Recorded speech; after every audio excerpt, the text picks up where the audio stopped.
This episode is brought to you by Progressive Insurance. Fiscally responsible, financial geniuses, monetary magicians. These are things people say about drivers who switch their car insurance to Progressive and save hundreds. Because Progressive offers discounts for paying in full, owning a home, and more. Plus, you can count on their great customer service to help you when you need it, so your dollar goes a long way. Visit Progressive.com to see if you could save on car insurance. Progressive Casualty Insurance Company and Affiliates. Potential savings will vary. Not available in all states or situations. When you think about businesses that are selling through the roof, like aloe or skins, sure, you think about a great product, a cool brand, and brilliant marketing. But an often overlooked secret is actually the businesses behind the business, making selling and, for shoppers, buying simple. For millions of businesses, that business is Shopify. Nobody does selling better than Shopify. With Shop Pay, that boosts conversions up to 50%, meaning way less carts are going abandoned and way more sales happening. So if you're into growing your business, your commerce platform better be ready to sell whatever your customers are scrolling or strolling on the web, in your store, in their feed, and everywhere in between. Businesses that sell more, sell on Shopify. Upgrade your business and get the same checkout Skins uses. Sign up for your $1 per month trial period at shopify.com/Westwood1, all lowercase. Go to shopify.com/Westwood1 to upgrade your selling today. Shopify.com/Westwood1.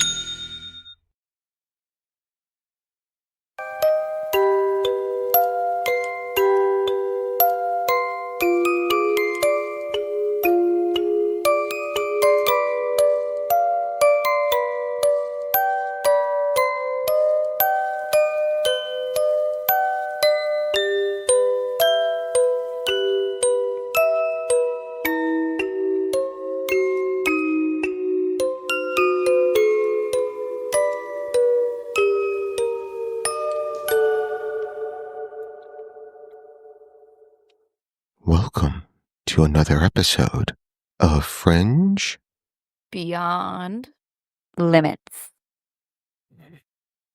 Every time. Feels so good. I'm gonna edit it out so then you just sound weird. Yep. Oh, that's what makes me sound weird? Weirder. Yeah. Honestly, that one's kind of quiet, so I'm wondering if it's even gonna pick it up.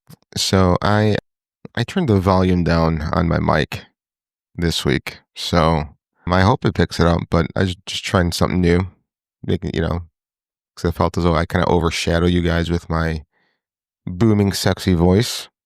Booming voice. Radio voice. It's gonna be really funny when you're not picked up at all, and it's just me making fun of you. And it'll be like an hour of silence because it's him talking.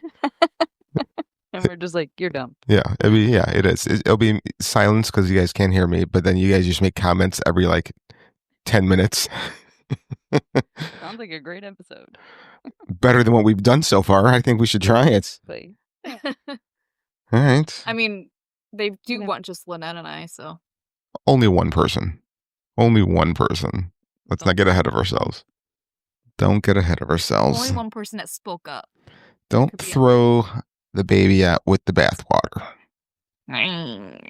They were just brave enough to say it like it should be. Yeah. All right. Well, that's fine. In life, you can't always get what you want, so this might be one of them. Always get what you want. But if you try sometimes, you just might find you get what you need. Bree's like, I don't know what you're doing. Yeah. I know the song. Do you? Okay. I only know parts of it, so I don't know all of it. That's on, I know the beginning of that and then the end of what you guys said, not the middle. It's one of those songs that's I know it, but when it gets to certain words, I'm like, nah, nah, nah. I just hum. So what do you do when you don't know the words? I mumble. Okay. All right. I like it. Or I make up words. Okay. I like that. To make it look like I actually know what I'm singing. Yeah, I like to do that as well. My wife hates it because I'm like a cross between Weird Al and Andrew Dice Clay. So, all right. Not sure if you guys have noticed, but I did get a new hairstyle for the summer. Yeah, you look like a towhead. What? I don't know who coined that phrase, but like when you're super platinum blonde and you just look like your head is a toe. Oh, I've never heard that before. I never heard that either. No? Okay. Yeah. All right, but yeah, I am, blondes do have more fun. How much fun have you had? Wouldn't you Oh, like to blonde. know? You might want to check your inbox. There's a couple of videos out there for you. Oh, okay. OnlyFans? Yeah, pretty much. Towhead. Yep. It's my feed pic. It's just my face. Just my face. All right, so how have you guys been? Pretty good. All Went right. golfing. Oh, yeah? Yesterday got burnt. Nice. It Are was you really hot. tomato? I mean, I put sunscreen on, but it just doesn't. It's just hot down here. Mhm. So Yeah. yeah, that was fun. Yeah, I still need to give you my sales rep's number. You're trying to set me up on a play date. Yep. It's kind of weird. I'm an adult. Yeah. Are you? Well, I play one on TV. Okay. Well, I mean, you didn't stay at a Holiday Inn, so. How Yeah. about you? What did you get up to? Nothing. I just Besides dyeing your hair. just worked. Had to take the dog to U of I vet school. Again? Yeah. What they do? Which one? Sheldon, it's for his ear again. So we're really on the fence whether to have the surgery or leave him as is. What's the surgery?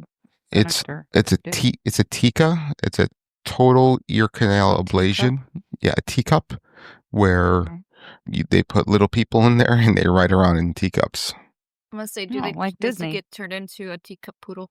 No, it's a TICA. It's a total ear canal ablation.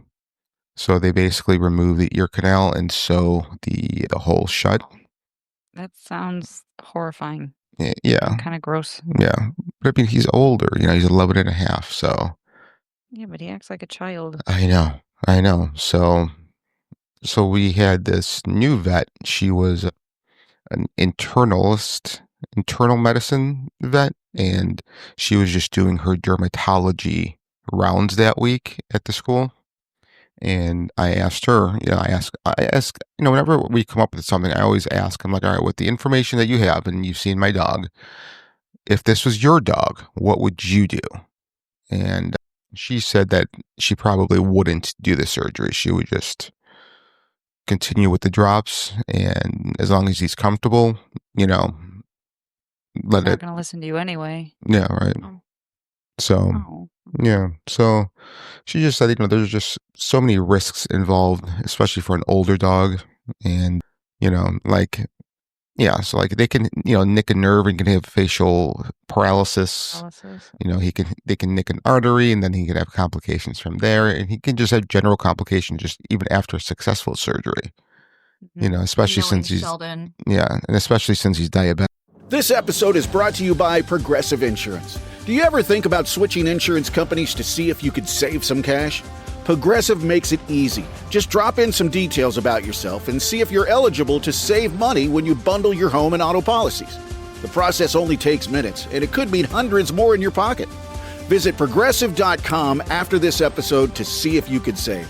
Progressive Casualty Insurance Company and Affiliates. Potential savings will vary. Not available in all states.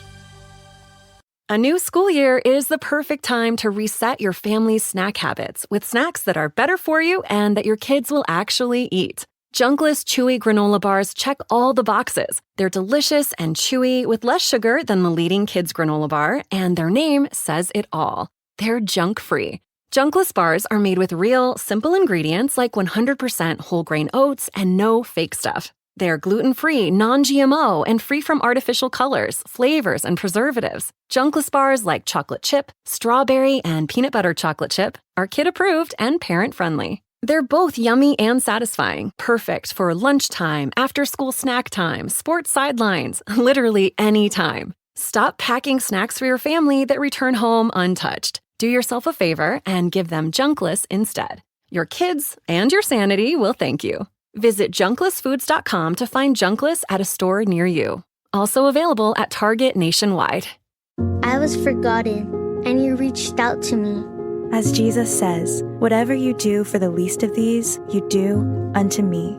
Support a child in his name through Compassion International at compassion.com/unto me. Some days call for sleek and straight, others for slouchy and relaxed. Whatever your vibe, Old Navy has the denim fits to match. From extra high rise to barrel, it's not just a mood, it's a whole style range. And with jeans starting at just $22, you can collect them all. Snatched waist? Go extra high rise straight. Lived in staple? Vintage slim. Low slung and laid back? Slouchy wide. You've got range. Your denim drawer should too. Premium fabric, deluxe details, your perfect pair awaits. Shop in store or online at oldnavy.com. As well. So we don't know what to do. This was the first vet that said that she probably wouldn't.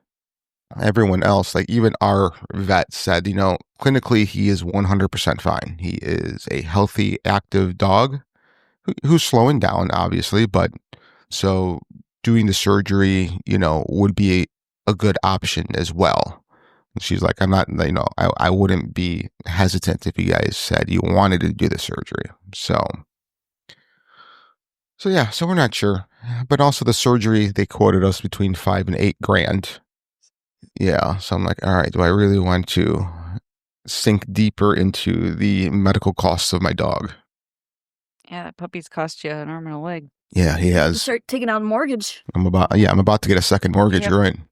Do you have puppy insurance? I do not. Puppy insurance? I do not.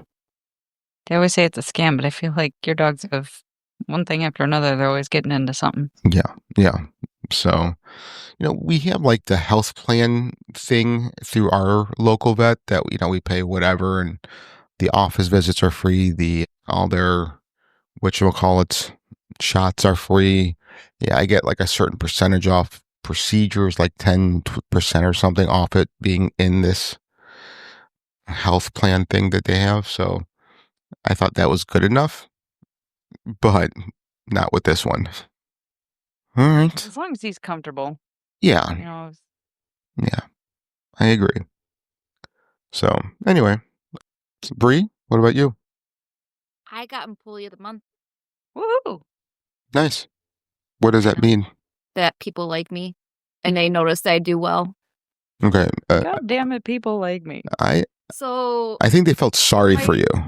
Oh, what my work does every month, you nominate, like your peers nominate your coworkers. Say, oh, this person deserves recognition because they did so well the last month on doing whatever. So all the nominations goes to our leadership team, and a leadership team looks at the nomination. And they pick on from those nominations. Mm-hmm. And my boss, she's in a leadership team, so she told me it was an unanimous vote. A what? Wow. Unanimous. Okay. Leave her alone, Frank. I thought she said something different. No, I kind of stuttered there. Okay, that's fine. That's why it sounded like that. Yeah, no, that's fine. So now I get my name put on a plaque. Mm-hmm. I have this huge trophy on my desk for the month. Mm-hmm. And I get free lunch next month and get to select the next employee of the month. Ooh. With the leadership team. Wow. Yeah. Wow. When you go and meet with the leadership team to nominate the next person or choose the next person, whatever it is, they're going to realize when they deal with you one-on-one how much of a mistake that was. They all like me. I don't know about that. They actually do. Do they listen to this podcast? No, but I'm pretty sure the ones that would actually like it. Yeah. All right. Yeah. Well, hook them up. I also want to keep my job. Do you? Make sure you choose something fancy for lunch. Yeah. Like I was thinking about it. Surf and turf. I'm usually the one that orders their lunch all the time. Mm-hmm. Anyways. Be like, we're getting Red Lobster today. Yeah. I was actually thinking sushi. Sushi? Sushi. Mm-hmm. Okay. I do like sushi. Mm-hmm. From Bluefish. Red fish, blue fish, one fish, two fish. Oh, our brains are a little too similar at times, Lynette. I don't like that at all. Me neither. I'm gonna say that's kind of scary. I'm not sure if I'm getting undo, delete, yeah, control, delete. Yeah, I'm not sure if I'm getting normaler or you're getting weirder. I'm praying you're getting normaler. Yeah, I used a Bree word there. Yeah. So, all right. Oh, cool. Congratulations. The one thing that you'll never get on this podcast is Employee of the Month. So I'm happy. We don't do Employee of the Month, so it's okay. Oh, we do. Lynette and I do. You just never included. Thanks. All right. Well, we got what? Stupid Ways to Die. Is that true? Yes, sir, boob. Yeah. Who wants to go first? Or do you guys just want me to go first? Go ahead. Okay. You never get to go first. All right. Since you're the most improved employee of the month. This is true. Most improved. Yeah. So, this happened in 2022 in Alabama. Ambalamba. Shamalama.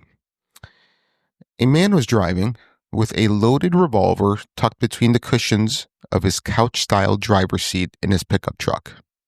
When he shifted in his seat, the gun discharged upward into his groin, hitting his femoral artery. He was found unconscious, slumped behind the wheel, and later pronounced dead at the hospital. Cause of death, literally shot in junk by poor planning. Moral, don't treat firearms like sofa change. Oh, gosh. So, the reason I picked this one is as soon as I saw Alabama, like they don't have electricity down. They don't listen to podcasts. They can barely read. So, Stop. I don't Those even are my think next door neighbors. Yeah. Then ask them. You know what? We can do like an expose and talk to them, and we can see how how hard it is to live in Alabama with no running water, indoor toiletry, banging your own siblings. So Sure. yeah. So I was listening to this 19-year-old girl from Alabama telling the world that she was a virgin, and I'm like, no, your brothers are just gay. Oh my God. You're terrible. Can we go back to muting Frank? Yeah, go ahead. Yeah. Go ahead. Let's see that. Hold on. Oh, that's so nice. You can't hear him. But then I pop right back in like a bad dream. Like a bad dream. All right, ladies. Who wants to go next? I can go. Okay. I call this story Gators on a Plane. Okay. Okay, so on August 25th of 2010, 20 passengers and the crew of a Let L410 turbolay plane were killed in a crash resulting from an escaped crocodile in the Democratic Republic of Congo. According to the sole survivor of the crash, the animal was smuggled aboard by passengers but escaped mid-flight. Panicked passengers surged forward, unbalancing this small plane, causing it to lose control. The other sole survivor was the crocodile, but that was short-lived because he was promptly euthanized with a machete. It's not the gator's fault. I mean, No. is that Poor gator. really considered euthanized? Well, I added the word Oh, euthanized. okay. But he was promptly killed by the blow of a machete. Okay. Yeah. That sounds Oh, right. Gator. Yeah. I mean, who? Oh, so many questions. Like, who smuggles and why a gator on a small plane in the Congo? Was it? Yeah. Yeah. I don't know. To make weird medicines or purses or something. I don't know. Yeah. Or they spun a gator friend. Yeah. Great book was Congo. You guys ever read it?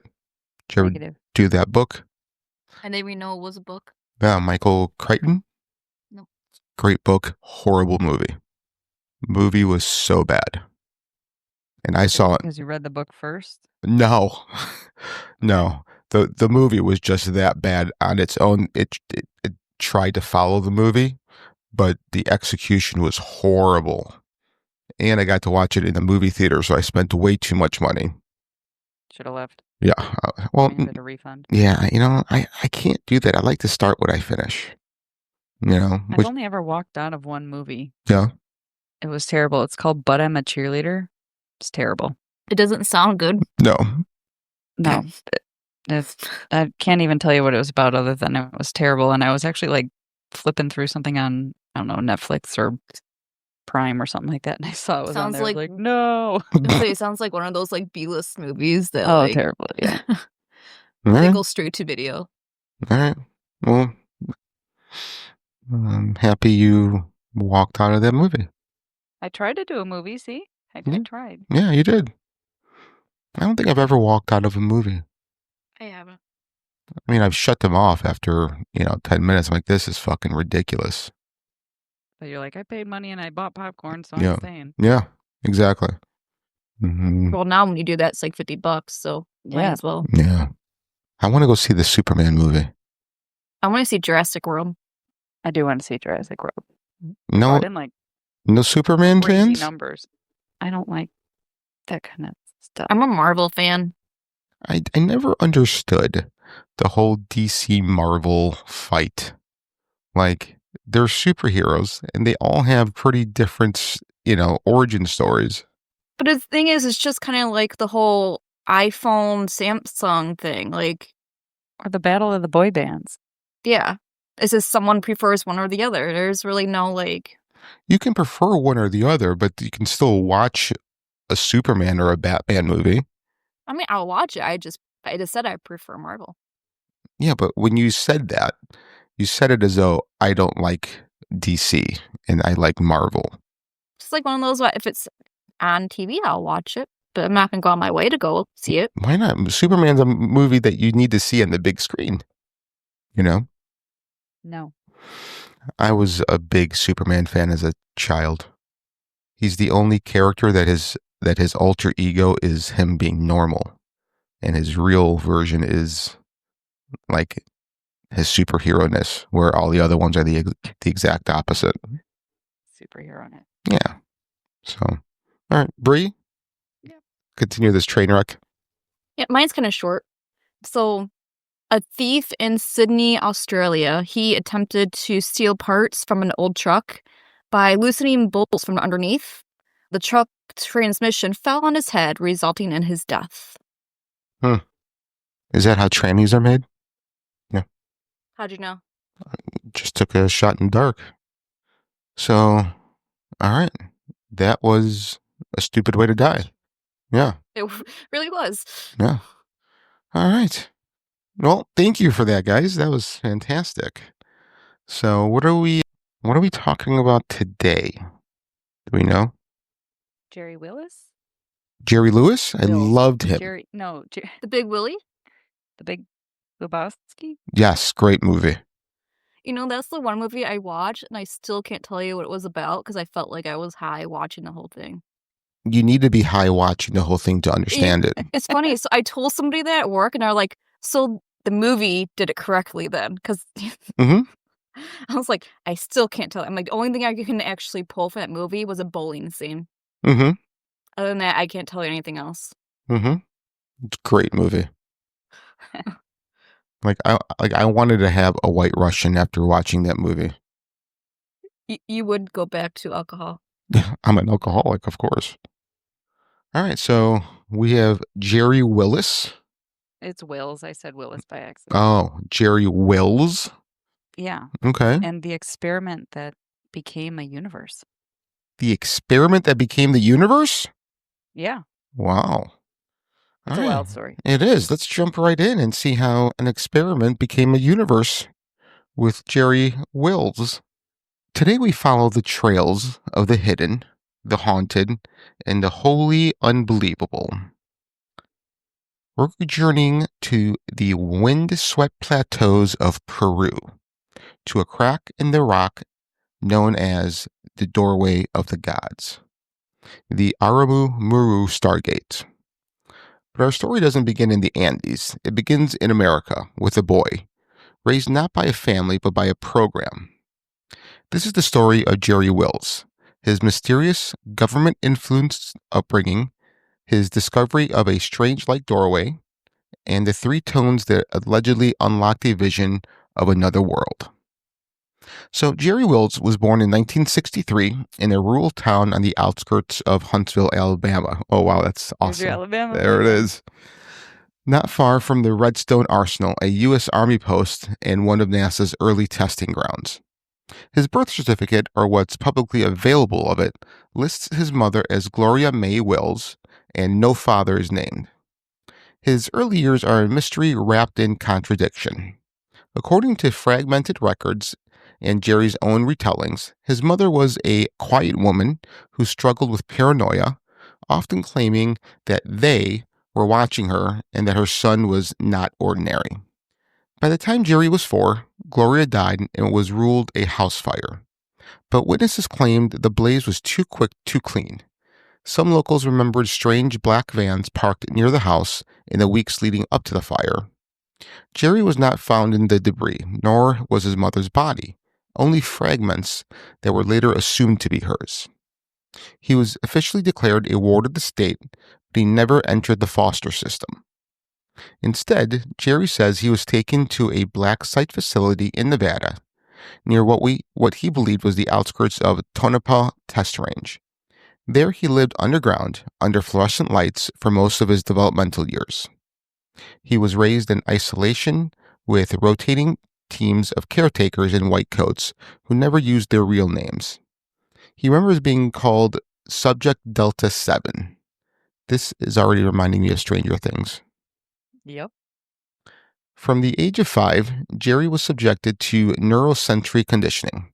Every day was structured: wake, vitals, harmonic resonance exposure, puzzles, electroencephalogram tests, light deprivation, then sleep.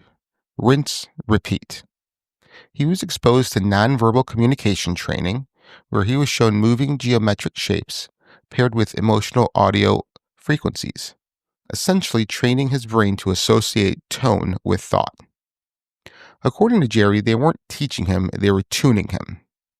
One test involved placing him in a darkened cube-like chamber filled with low-frequency sound waves, particularly binaural beats in the theta range, which is 4 to 7 hertz. Researchers would then flash brief images on a screen, alien glyphs, star charts, ancient temples, and monitor his brainwaves. Jerry says sometimes the images weren't just on the screen, they were in his head. Implanted visuals, he called them. Another test involved vocal tonality. Jerry was encouraged to hum or whistle specific notes, which were then analyzed for emotional feedback. When he hit what they called resonant pitch alignment, lights in the room would flicker, and he'd feel a strange pressure behind his eyes. That tone would later become central to what happened in Peru. Even strange was his interaction with other children, or rather, lack of it. He was occasionally introduced to other subjects, but only behind mirrored glass. He was told that not all the tuned are ready to harmonize. These other kids were described as mute, focused, sometimes twitchy. Jerry believed he was part of a cohort, though he never learned how many others existed. So, this is already sounding crazy, right? Yeah. Yep. And the first thing that jumps to my mind is like all those missing children. Mm-hmm. Like how many of them were actually kidnapped potentially by government programs? Right. Mhm. What if there is like but what if the fear of a pedophile ring is really just like a cover for this? Oh, yeah. Yeah. So by age 10, Jerry had developed eidetic memory, the ability to draw perfect mandalas from a single glance. He claimed to dream in geometric sound, where colors had notes and notes had feelings. His caretakers grew more interested in the way he could anticipate questions before they were asked, something Jerry called resonant feedback looping. He began to suspect that his thoughts were being read and sometimes overwritten. At the age of 13, he attempted escape.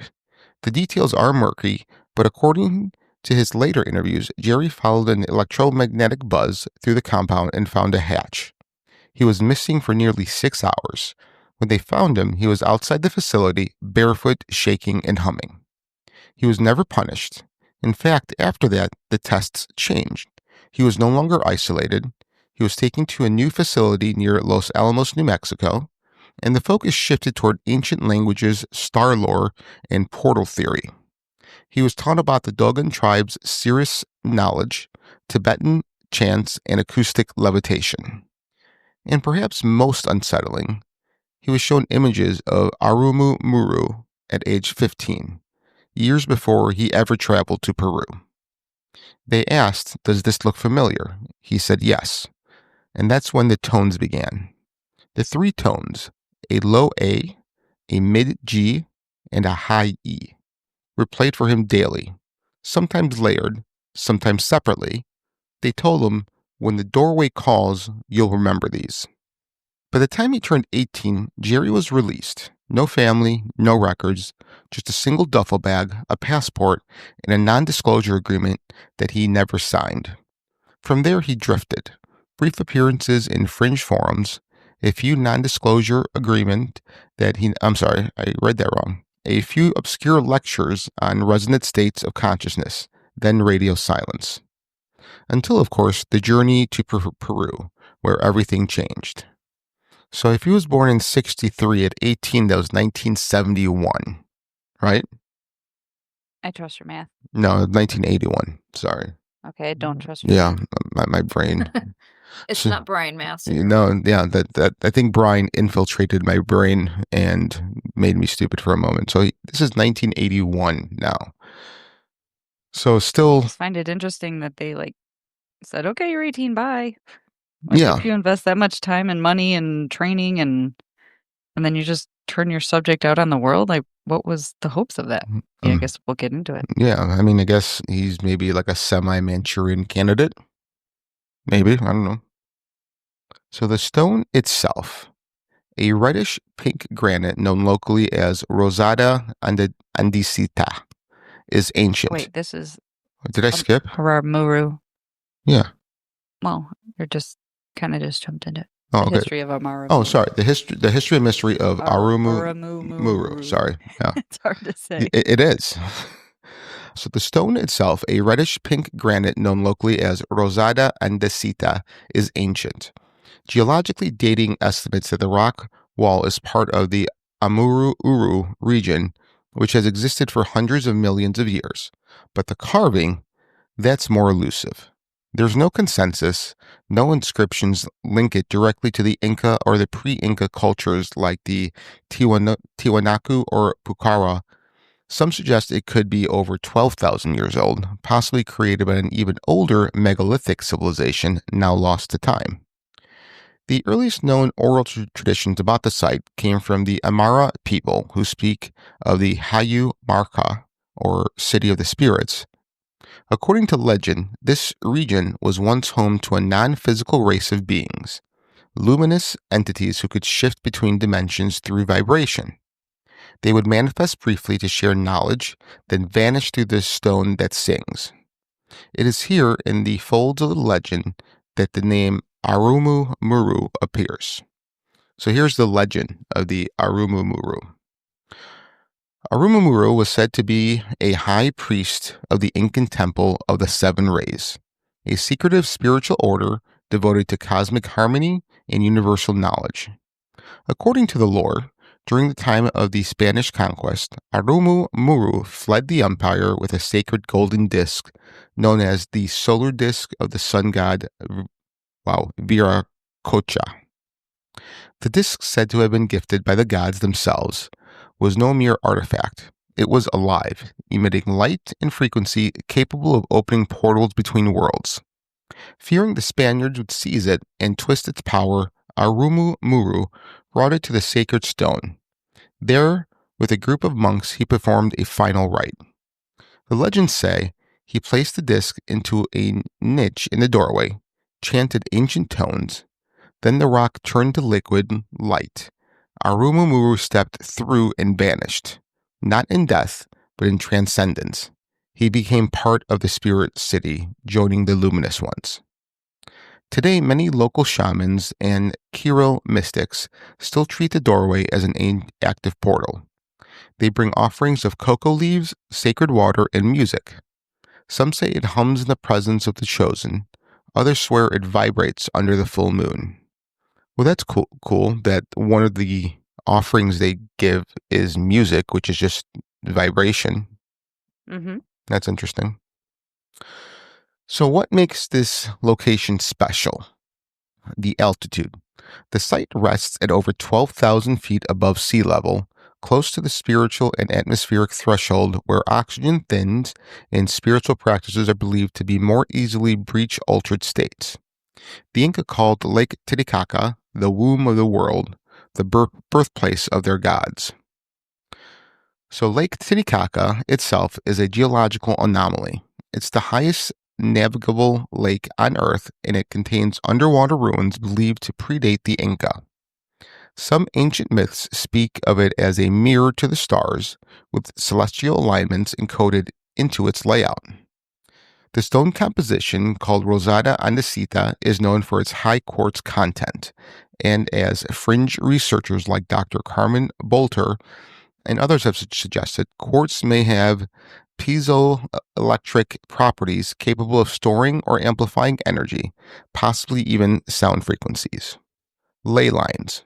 Some modern researchers claim the doorway sits on a convergence of 3 major ley lines, invisible energy lines believed to carry Earth's natural electromagnetic fields. These same lines allegedly pass through other enigmatic sites, Tiwanaku, Machu Picchu, and even Easter Island. This could explain the elevated magnetism and subtle distortions in gravity reported by some travelers to the site. Celestial alignment. On specific dates of the year, the doorway aligns with the rising or setting of certain stars and constellations, particularly the Pleiades and Orion's belt. Constellations long revered by Andean cultures as origin points of their gods. So with all this layered significance, geology, myth, magnetism, and location, it's easy to understand why people believe this place is more than stone. It is a tuned instrument, a gate, a beacon. Well, that was fun to learn. But was anything jump out at you guys about what I just read? I thought you were going to make a joke about Titicaca. That's what I kept coming back to myself. It sounds like something my husband would say. No, that's a real name of a real lake. It's a real place. Yep, Lake Titicaca. Do you know, I think it's Ireland or one of the United Kingdom countries, they have names city names like Cock and other stuff.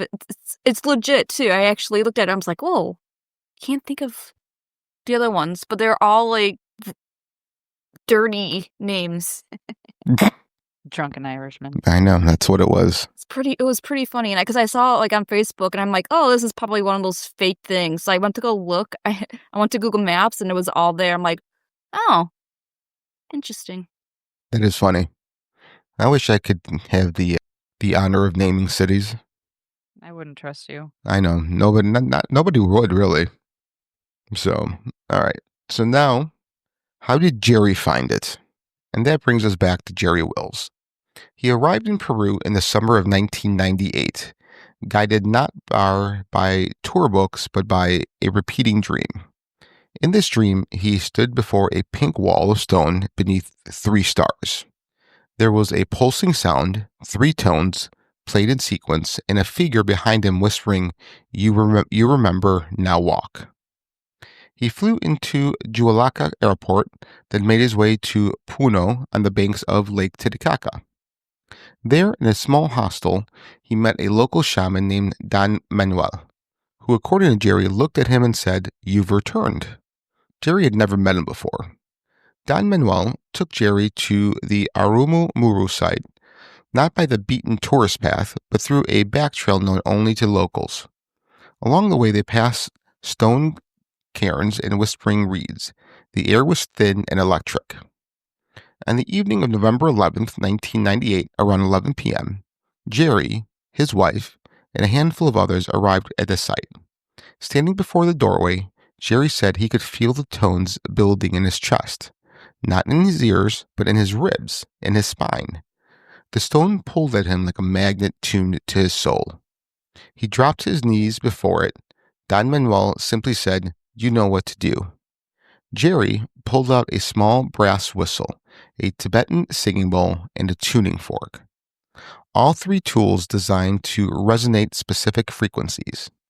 These were no random instruments. They were the exact tones played for him in the government facility for over a decade. Number 1, a low A, 110 hertz. Found in Gregorian chants and used in many early cathedrals for its calming, trance-inducing effect. Studies suggest this frequency interacts uniquely with the human brain's prefrontal cortex, potentially unlocking altered states of consciousness. The second, a mid-G, 196 hertz. Resonate with what some call the heart field. It's said to correspond to the Schumann resonance, the Earth's electromagnetic pulse, and is linked to heart coherence and emotional regulation. The third, a high E, is 659 hertz. Near the sacred E used in solfeggio frequencies, though not a solfeggio tone exactly, it corresponds to activation, the upper chakras, and has been linked in New Age circles to memory unlocking and the pineal resonance. One by one, he played them. The tones reverberated not just in air, but in stone, and something happened. Jerry described the feeling after making the first 2 tones as feeling like you are in a dream where you are falling. For those watching, Jerry was described as though he was shimmering with light. After the third tone, Jerry describes the feeling of a rush and collapse of distance that propels you through the stone and into another place. For those witnessing this, Jerry's visage doubled, then simply vanished. Jerry described the moment as a detachment from linear time. The stone, solid just seconds earlier, began to blur around the edges. The recessed niche at the bottom of the doorway seemed to pulse, then glow faintly with an amber light. Not bright, not blinding, but unmistakably alive. The rock began to resonate with the tones, not audibly but visibly. Tiny granules of sand at his feet began to levitate, dancing like iron fillings near a magnet. His vision tunneled, and the edges of the stone shimmering with what he described as heatless flame. The granite didn't disappear, it folded, as though light itself was peeling it open. Then came the pressure, not outward, but inward, like his entire consciousness was being pulled through his own chest. His breathing slowed, his heart matched the rhythm of the tones. Then he heard a fourth sound, one he hadn't produced, a low harmonic vibrating from within the doorway. The doorway responded. Multiple reports describe the granite not physically splitting like a door, but seeming to ripple as if it transitioned into a different medium, like liquid crystal. No hinges, no grooves, just a static stone wall that seemed to absorb him, leaving no gap. Afterward, the niche was empty. The rock face was still warm and hummed faintly, like it had just reverberated a deep chord. So that was very visual. There were so many witnesses there to see it that the reports did a good job of, there was like, what did he say? There was like, his wife was there and like 6 or 8 something other guides. There was a large crowd there. Yeah. That's weird. We've always talked about frequency and music in past episodes. And this story so far is kind of just, what's the word I'm looking for? Bringing it all together? Kind of, yeah. Just kind of like reinstilling what our thoughts have been on music and frequency and vibration. Well, I mean, even if you can't get on board with what we've talked about before in the past, I think we can all agree that you hear a certain song, that was impactful to you as, I don't know, a youth or something like that, but it comes on the radio and all of a sudden you're transported, at least mentally, to where you were when you first heard it, who you were with, what you were wearing, what the air smelled like, all of that. So music definitely has the ability to trigger that within our brains. Yes, I 100% agree with that. All right, so Jerry... Gets good. Does it? All right, good. I like it. Jerry Wills... Gets gooder. Oh, gooder? Yeah, it gets extra gooder. Wow, gooder? All right. I think we should spend one whole episode once just talking like Brie. Brieisms? Yeah, just Brieisms left and right. And I should just get a dictionary out and start saying random things that I never say. Yeah, I agree. Like, Yeah. like you should get like a dictionary with like $5 words and just randomly say them, just randomly say them. They don't even have to make sense. It's a word that you think will make you sound smart. I'll just use AI. Be like, please put this in intelligent words. So Just read it. I think the problem is that AI kind of will start mimicking its user, and it's already got a bunch of Briisms. So you've already fucked up AI. You broke our algorithm. All right. So Jerry Wills was no stranger to altered states of consciousness, but what he experienced beyond the doorway of Aramu-Muru wasn't a dream, a vision, or a psychedelic trip. It was something other, something structurally different from reality itself, a shift in fabric, a detour in universal logic. As he stepped through the shimmering rock interface, Jerry felt his body dissolve into pure resonance. His form collapsed into vibration, his thoughts quieted, then gently he was drawn through a harmonic funnel of soft light, flowing upward and inward until he emerged in a place that didn't obey the rules of physics as we know them. Jerry found himself standing, floating really, within a white chamber of endless luminescence. There were no discernible walls, yet the space felt enclosed. Shapes and structures surrounded him, but none that he could identify. Non-Euclidean geometries, organic yet mechanical forms, flickering objects that seemed to phase in and out of visual focus. Then came the voice, mechanical, resonant, projected as though through a multi-dimensional loudspeaker. It asks, "Who are you, and what are you doing here?" Jerry responded instinctively. He wasn't sure how or why, but he offered an explanation of his journey, his intention, his uncertainty. A moment passed. Then the voice spoke again. "Very well. You should know what this place is, and what you are." What followed wasn't spoken so much as imprinted, a direct download of understanding, like compressed knowledge, unpacking inside his mind all at once. And what he learned was staggering. Jerry was told that he had arrived in an alternate universe, one layered above our own. And in that universe, highly advanced scientists had been performing a particular collision experiment, one eerily similar to what modern researchers at CERN are attempting today. The goal was to understand the fabric of their reality. They smashed high-energy particles together, probing deeper into the building blocks of their universe. But during one of these experiments, something unexpected happened. A spark ignited. It hovered, alive, a glowing plasma anomaly, small at first, then rapidly growing. Alarmed, the scientists erected containment barriers using energy fields to restrain it. But the spark continued expanding, pushing beyond every limit. And then it engulfed them. They were no longer outside the experiment, Jerry recalled. They were inside what they had created. That spark became something bigger than they ever imagined. It grew into its own system, its own universe, our universe. The voice explained that the scientists had accidentally birthed a new cosmos. They never intended to create life. They expected a void, a sterile soup of matter and energy, but instead, life emerged. First as microscopic sparks, then as stars, planets, cells, minds. Intelligent species evolved. Consciousness bloomed. And Earth, along with other inhabited worlds, was among the anomalies they had not predicted. Their reaction wasn't panic, it was awe. They placed portals, dimensional monitoring stations, throughout the universe to observe its development. Aramu-Muru, Jerry was told, was one of those portals.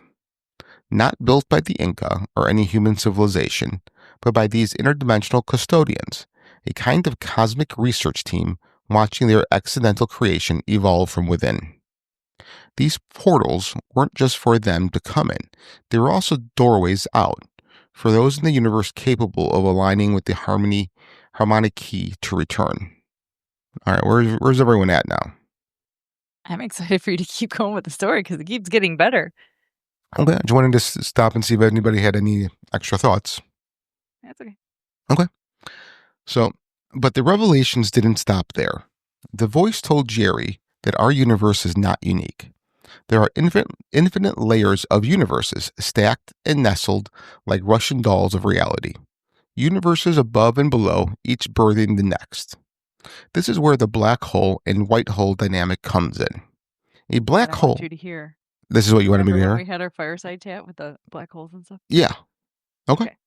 All right. So a black hole, this said, is not a void. It is a cosmic contraction, an implosion point. On the other side of every black hole is a white hole, an expansion point. The black hole collapses a singularity, and the white hole births a new universe from the opposite end. In this model, our universe was born through a white hole, the energetic output of the spark generated in that experiment. And this isn't rare, it's constant. Every black hole in our universe is potentially the womb of another, a new cosmos forming from ours, just as we were born from theirs. This process, they told him, is infinite and self-propagating, a cosmic engine of creation that has no beginning and no end. Like, can we pause there and Yeah. just be like, holy smokes? That's all. Just No, pausing. I'm processing. processing and Your face. yeah, I'm thinking. This may take a while. Yeah, it will. So The self-propagation part is what I find amazing. mhm, So an experiment birthed a universe, mhm. which now there's intelligence and life and all these universes in that spark that are now creating their own universes and creating their own life through their science experiments. Right. So I'm just trying to like connect some dots where like our souls, our religious stories all kind of extend from this, you know? Yeah. Like living forever, like a god, right? Maybe this was the starting point of quote unquote God, big G, right? Where these people that started this, they had this experiment and now it just runs for infinity and our souls keep reincarnating within each universe over and over again? No? No, I'm following what you were saying. I guess you said something that sparked another thought in me. But going back to the big God thing first, or the big G God first, is, we've had those conversations where, we're playing the game Sims. Mm-hmm. And if presumably those Sims were conscious or aware, we would be gods to them. Mm-hmm. We created them. We drive their daily patterns and so on and so forth. But then even if you play the game Sims, the Sims play the Sims in the Sims game. Mm-hmm. So are they the gods to those Sims? So it's kind of a visual representation of that self-propagation of it all. Right. But then, yeah, I guess I maybe still have questions on how the soul transcends through it all. When we die, do we just go through one of those quote unquote black holes and come out to the other side of a white hole into another universe? Maybe it's just another birth canal. So there is a theory called quantum immortality. I'm not sure if I've mentioned this before or not. Mm-hmm. Have I? Yeah, we keep going. Okay. So quantum immortality just says that when you pass in one universe, your soul shifts over to the next, that you survived whatever tragedy that happened. So that your memory is like, oh my God, that was so close in the next universe. And you keep living until the next event, and you just keep shifting over universes, and you basically do end up living forever. Yeah. Yeah. So that also popped. I was unskilled, and you trained me. I was forgotten, and you reached out to me. I was fatherless, and you nurtured me. I was broken, and you mended me. As Jesus says, whatever you do for the least of these, you do unto me. Support a child in his name through Compassion International at compassion.com/unto me. Sometimes an identity threat is a ring of professional hackers, and sometimes it's an overworked accountant. who forgot to encrypt their connection while sending bank details. I need a coffee. And you need LifeLock because your info is in endless places. It only takes one mistake to expose you to identity theft. LifeLock monitors hundreds of millions of data points a second. If your identity is stolen, we'll fix it, guaranteed, or your money back. Save up to 40% your first year at lifelock.com/special offer. Terms apply. OnDeck is built to back small businesses like yours. Whether you're buying equipment, expanding your team, or bridging cash flow gaps, OnDeck's loans up to $250,000 help make it happen fast. Rated A+ by the Better Business Bureau and earning thousands of 5-star Trustpilot reviews, OnDeck delivers funding you can count on. Apply in minutes at OnDeck.com. Depending on certain loan attributes, your business loan may be issued by OnDeck or Celtic Bank. OnDeck does not lend in North Dakota. All loans and amounts subject to lender approval. You've earned your place. Now let the perks prove it. At High Five Casino, the Prestige Loyalty Program delivers real rewards tailored to how you play. Reach icon status and unlock 2 extra sweeps coins and 180 more game coins every day just for logging in. And with every tier upgrade, you can score up to a 50 sweeps coin level up bonus, plus personalized daily harvests that grow as you climb. Log in now and check your Prestige tier. Your next High Five moment is waiting. HighFiveCasino.com. No purchase necessary. Void where prohibited by law. Must be 21 years or older. Terms and conditions apply. I had with this whole propagation of universes through this black and white hole. But then there was also something earlier mentioned that the natives, before we even got into this multiverse type of loop, if you will, were saying that these stones were sacred because of their Palladian gods. So let's just say that star system was the one that had the science experiment and created us, and then they came to Earth. Like, again, if you saw someone with higher technology or intelligence than you and they came to your planet and they were showing you things, you would look to them as a god. Maybe they live longer lives or they were immortal, that sort of thing. And that's kind of where the man-made god concept came from. Because we're looking at someone who has access to more information and technology than we do. Right. Yeah. And it goes up and down depending on like which lens you're looking at. So we might have more intelligence than the Sims, using that metaphor again. Yeah. I mean, even if we go back in time 200 years and we start showing someone our iPhone, they're going to be like, oh my God, this God approached me and showed me these visions of the future, you know? I mean, and that's just... Or throw it back another couple hundred years and in airplanes and look at they came to my land from a ship in the sky.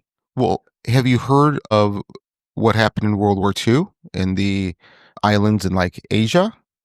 I feel like we talked about this before, but yeah, better at remembering history. So what do you got? Yeah, so pilots, like fighter pilots, would have to land on these islands, and these people would come up and think they were a god, to the point where they carved statues out of wood replicating modern airplanes, and because they had never seen technology, even though it's a semi-modern era. Exactly. So I mean, we just go back to the 1940s that happened. Right. You know, that was 80 years ago. Yeah. I mean, it's crazy that you can have technology so advanced that when you show an earlier people, to them it's magic. You know, like there's no explanation, you know, that this is magic. So yeah, that's pretty interesting. All right, let's continue on. So, but the revelations didn't stop there. So where didn't it stop? Let's go back. So let's see. So there were portals, weren't just for them to come in. There were also doorways out for those in the universe capable of aligning with the harmonic key return. But the revelations don't stop there.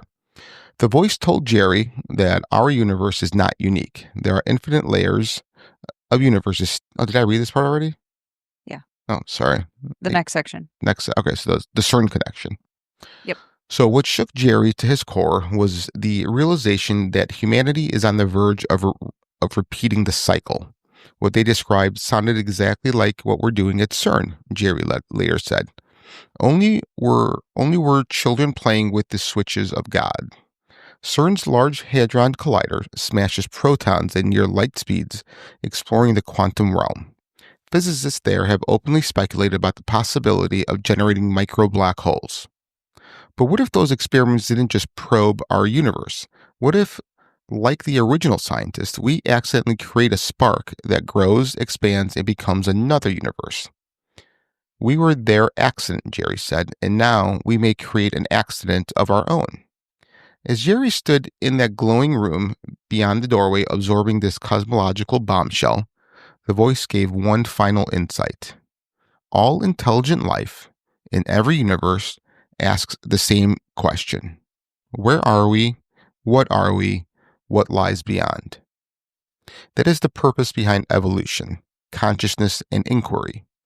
This is why portals exist. This is why he was allowed through, because the universe is not a closed system. It is a question that keeps asking itself through stars, through minds, through frequencies, through doors in the stone. Despite what Jerry Wills experienced at Aramu-Muru, or perhaps because of it, he didn't stay in the spotlight for long. After returning to the U.S., he granted a handful of quiet interviews, published some hand-drawn schematics of resonance-based doorways, and participated in a few fringe science panels. But by the early 2000s, he began withdrawing from public life. Friends described him as a present but far away. Like his body was here, but part of his awareness remained on the other side of the stone doorway. He no longer looked at the world the way others did. He didn't see it the same. Then came the strange disruptions. Electronics around him frequently malfunctioned. Phones died, cameras glitched, even digital recordings of his interviews were sometimes corrupted, warped by unexpected audio distortions, particularly a repeating three-tone harmonic that audio engineers couldn't isolate or remove. Was it interference or a signal? Jerry believed the tones had imprinted on his biofield, altering his personal frequency. He told his wife, Kathy, "I think I'm still tethered. Part of me never came back through." In 2003, Jerry confided in a small group that he'd been visited by individuals dressed in government black who questioned him not about what he saw, but about what he remembered. They never gave names. They spoke in flat, clipped tones. One even asked, did they mention the ones beneath? A few weeks later, Jerry had disappeared. No missing persons report, no media coverage, just gone. Some say he wasn't taken back by the same black budget project that raised him, Project Delta 7, perhaps. Others believe he stepped through a second portal, possibly in Grand Staircase, Escalante, Utah, another site he frequently mentioned as about to awaken. But perhaps the strangest part to this day, people still go missing at Aramu-Muru. Several hikers have disappeared without a trace. Others report brief moments of time distortion, spontaneous emotional floods, or a deep urge to step into the recessed niche in the rock. Local shamans still honor it as a sacred place, but not one to be trifled with. They call it La Puerta del Diablo, the devil's door, not out of evil, but reverence, a warning. Because doorways go both ways, and sometimes they don't open for you, sometimes they open at you. So what do you guys think happened to Jerry? That's weird. Oh, Bree, you're muted. He's in another dimension. Okay. He was taken to another dimension, to another universe. Who took him? The Greys. The Greys? I don't know who took them. That was the first thing popped in my head. Okay. That's fine. I was just curious. I was just kind of letting you build off that idea. Yeah. All right. Good talk. Lynette? No, I think he probably felt more at home on the other side, more connected, and I think he chose to step through another portal. Where, I don't know, but I think he chose to leave. I don't think he was taken. I think he chose to leave. Do you think that as a human, in our human body, if we step through whatever portal into whatever world, do you think we would have a longer, a shorter, or same lifespan? I think it depends if you go up or down in dimension. Like if you go into lower vibration, I would imagine a shorter lifespan. Okay. If you go up in vibration and frequency, disease and health issues aren't a thing because you're vibrating at a resonance closer akin to love, and physical ailments don't do what they do. Mm-hmm. The lower vibration or frequency you are. Okay. I can. But I did watch a few like interviews with him. He's not a nut. He's a very articulate, well-spoken man. Like he's very smart. Yeah. So for any of the naysayers who just think he's a Yahoo, I would say go check out some of his interviews because there's tons out on YouTube and stuff like that. I'd recommend it. Okay. It's really interesting. Yeah, that's what drives me crazy. Like, we all have friends that kind of scoff at what we do and what we talk about. And it's like, but have you really sat down and looked into it? I'm not asking, someone to sit down for a year and research this, but just sit down and like for an hour or two and listen to someone like Jerry Wills talk and explain things, like, Yeah. like I can't say I don't like broccoli if I've never tried broccoli. Say that to every 7-year-old out there. I know, right? Assholes. But like, it's the But same you're right. thing, like, oh, I don't believe in ghosts. Oh, well, have you ever gone on an investigation? Or no. Oh, okay. Well, then, ignorance is bliss, I guess. I mean, just be stupid then, So, yeah, that's that where. can be said about any of the things that we talk about. Mhm. Take it with a grain of salt, but do your own research. Right. Don't just take our word for it. Compare multiple sources. Right. I mean, because if you don't have anything to back up your opinion, well, then you're just saying something because of other people's opinions that you're following. Have your own thoughts. Right, which actually almost is counterintuitive to exactly what they're saying. Right. If they're just parroting somebody else's thoughts of that's stupid or that's dumb, Mhm. but they're not researching to consider the other side. Right. That's the whole point I think we try to convey with this podcast. Is Yeah. Here's another side that you might not have considered. Right. I And agree. bring us counter arguments if you don't agree. Like, love Yeah. to have that discussion. That's the whole point. Right. Discussion. Right. And I love them, because I mean, there are things where I'm stubborn about where they're like, there is just no evidence. I'm like, yeah, I know, but still, like Yeah. I can be just as ignorant on certain topics as well, but it's fun to have an open dialogue and conversation about it where, we can sit down with somebody who's not a believer and just have an open conversation and play the what if game. Anything else you guys would like to add? It looked like Bree was about to say something. Okay. Not about the topic. Okay. Oh. Go ahead. What were you going to say? I was going back to those city names. I found what I was talking about. So it's what they say is the ultimate road trip. You start off in Twat, go to Cockbridge, then you go to Dick Place, then you go to Cockermouth, then Penis Stone, then Cock Alley, then Slit Shore Lane, then Fingering Hole, then Ass Hill, and you end at Shitterton. It's a 23-hour and 32-minute drive. Where? It's right off of the North Sea, and it's like right across from Dublin. It's the island. What island is that? Is that Scotland? Is it the Isle of Man? No, because you got Isle of Man. It's like, hang on. Scotland's attached to Yeah. England, and Wales is in the middle. Yeah. They're all Okay. connected. Then you have Ireland. And then are you talking what, Iceland? Yeah. Far away though, right? I'm sending in on Discord. Okay. Like you see Dublin right on the side, so it's like right next to Ireland, and then Okay. you see the North Shore on the other side. Yeah, so that's all on. That could be- starts in England and goes up through Scotland. Okay. Wild. That is crazy. Right? No, I've been trying. I've been all trying to get legit. over there for 2 different times. So maybe the You third need time's to a take this charm. road trip. Yeah. Road trip, and I'll send you a picture from all of them. That'd be yeah. You'd have to have a picture taken with like each town sign. Sign or bridge sign. Yeah. Or whatever, yeah. Yes. Yeah. All right. So, what if Jerry's story wasn't a parable or a hallucination, but a blueprint?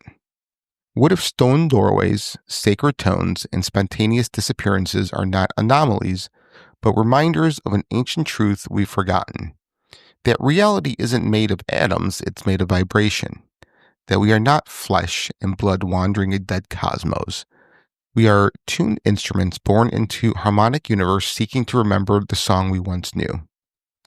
The three tones Jerry struck at Aramu-Muru, a low A, a mid G, a high E, weren't random. They were resonance keys. And they didn't just open the rock, they opened him. So ask yourself, what if you're carrying a forgotten tone inside you? What if your dreams, your deja vu, your subtle magnetic pulls to certain places are all calls to remember?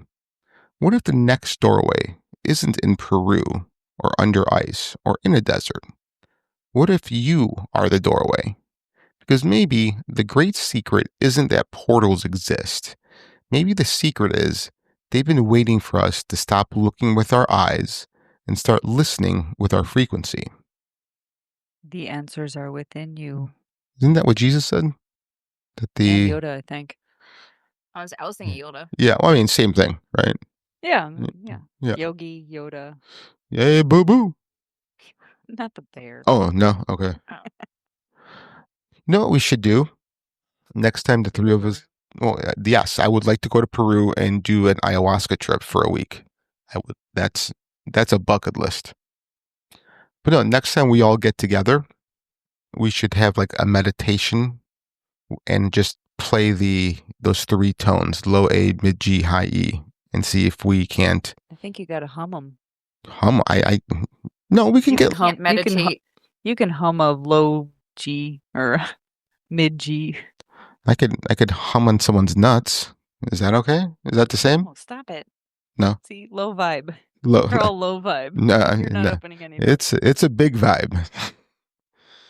So, but no. What did you say, Bree? Yeah, what'd you I say? said, I can't meditate. Neither can I. Tried so many times. I know, but we can just sit there with our eyes closed and just try to feel the vibration from get like a tuning fork. Get 3 tuning forks. Do a low A, mid G, a high E. And we could try. We can each hold one, and then we all, ding it at the same time. And then if we don't feel anything, we can switch and try another one. What if we fall through the floor? That would be awesome. I would break Do you my have spiders under the house? I don't know. No, I don't. I don't like spiders. It's on a slab, so it's all good. So we're just gonna be in the dirt. So, or in mid-earth, right? How do we get out? I think we have to Be do like Jerry, and we're gonna be like, shoot. No, we have to do a high A, a mid G, and a low E. Just do the exact reverse it. Yeah, exactly.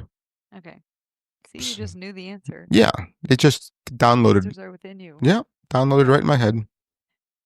So Corrupted file. All right. So, anything else to add to this, ladies? Nada. Yeah. Miss Lynette? No, it was a good one. Yeah, it was. The story. Yeah, that's a really cool story. I'm going to have to go and listen to some of Mr. Will's interviews. I would like to hear how he talks, like his speech pattern and hit the tone. You should have Missy do some analysis on it. Yeah, maybe. Yeah. Yeah. I can send you a couple links. Okay, cool. Yeah. Or you can do your own research. You should find your own. Yeah, I'll do my own. No worries. Okay, yeah. Okay, thanks. Thanks for helping me out. So. Oh, I was practicing. Yeah. I don't know what letter that is. That was JT's nuts. You were humming on his nuts. Stop it. Show's over. Show's over. All right. Nothing to see here. All right. So don't forget to follow, share, and leave us a review if today's episode struck a chord deep inside you. And keep your ears open for this week's bonus installment where we'll explore ancient sites around the world rumored to hum, sing, and whisper secrets to those who remember the key.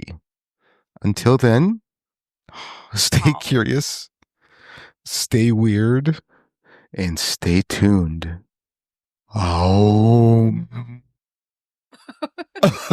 All right. Well, my name is Frank. My name is Bree. This is Lynette.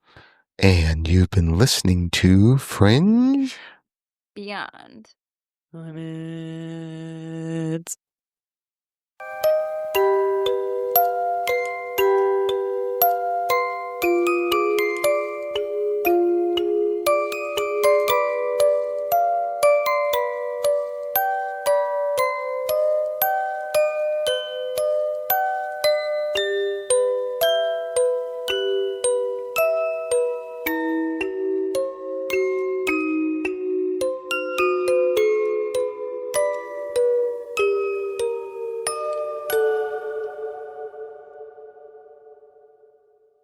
Gecko, I just love being able to file a claim in under 2 minutes with the Geico app. Could you sign it? Sign what? The app? Yeah, sure. Oh, it rubbed off the screen when I touched it. Could you sign it again? Anything to help, I suppose. Get more than just savings. Get more with Geico.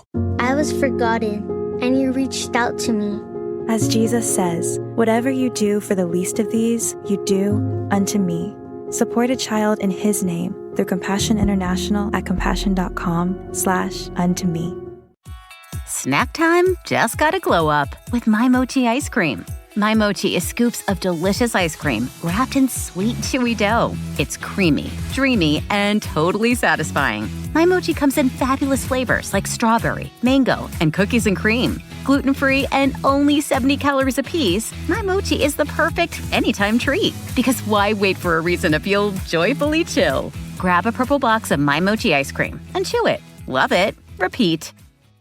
Did you know 39% of teen drivers admit to texting while driving? Even scarier, those who text are more likely to speed and run red lights. Shockingly, 94% know it's dangerous but do it anyway. As a parent, you can't always be in the car, but you can stay connected to their safety with Greenlight Infinity's driving reports. Monitor their driving habits, see if they're using their phone, speeding, and more. These reports provide real data for meaningful conversations about safety. Plus, with weekly updates, you can track their progress over time. Help keep your teens safe. Sign up for Greenlight Infinity at greenlight.com/podcast. If you're sleeping hot and sweaty, it's impossible to get a good night's sleep.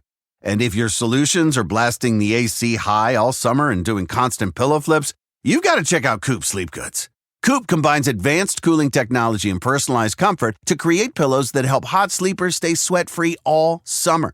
The fabrics are breathable and cool to the touch, so you feel an instant chill the moment you lay down. Designed for 50% more breathability, the innovative fill helps you sleep cooler and more comfortably. They also have Tencel sheets that are naturally cooling, lightweight, and feel buttery soft on your skin. If it's not your coolest sleep ever, return it with no questions asked using their 100-night sleep better guarantee. And right now, you can get 20% off your first order. Visit coopsleepgoods.com/comedy to redeem your offer. That's COOP sleepgoods.com/comedy.